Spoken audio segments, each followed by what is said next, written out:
Dans cet exercice, Playgrounds nous impose d'utiliser deux boucles imbriquées, un while à l'intérieur d'un autre while. Alors ça a l'air compliqué, en fait ça ne l'est pas du tout.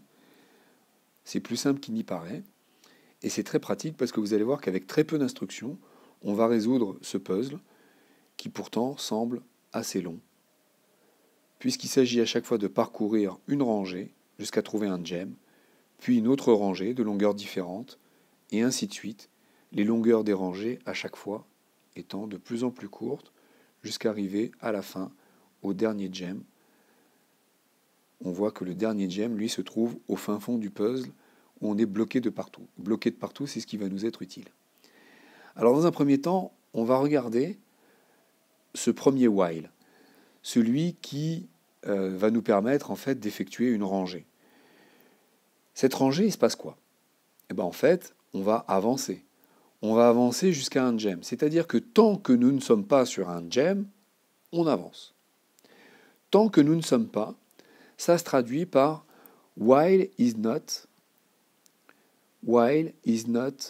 on gem. While is not on gem, donc tant que nous ne sommes pas sur un gem, qu'est-ce qu'on fait? Move forward.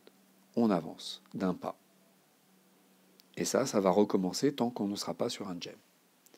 Et quand on sera arrivé sur le gem, ici ou ailleurs, on va sortir de cette boucle while ici pour arriver ici. Alors qu'est-ce qu'on fait quand on est sur le gem? On collecte le gem et on tourne à gauche.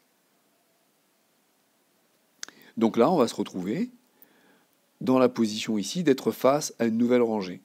Donc on va recommencer. Là, pour l'instant, on a effectué une boucle qui nous permet de faire une rangée. Et cette boucle, on va la recommencer avec cette boucle-là tant que ce ne sera pas fini. Alors c'est fini quand? On l'a dit tout à l'heure, c'est fini en fait quand ici, on se trouve en situation d'être totalement bloqué.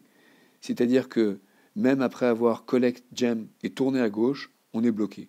Alors qu'à chaque fois, précédemment, quand on collecte un gem et qu'on tourne à gauche, on n'est pas bloqué, on peut continuer d'avancer. Mais quand on est sur le dernier gem ici, et qu'on tourne à gauche, puisque c'est notre dernière instruction, collect gem, turn left, quand on tourne à gauche ici, on est bloqué. Voilà, ça nous donne la condition.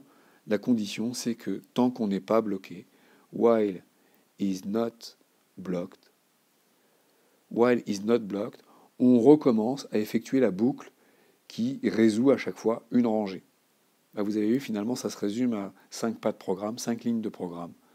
On va quand même vérifier que ça fonctionne. On exécute rapidement.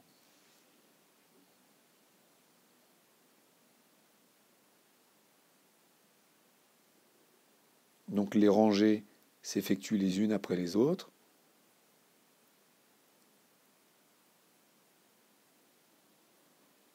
Et voilà, à la fin, quand on est bloqué, le tout s'arrête. Finalement, on se rend compte de la puissance des boucles while, y compris des boucles while imbriquées.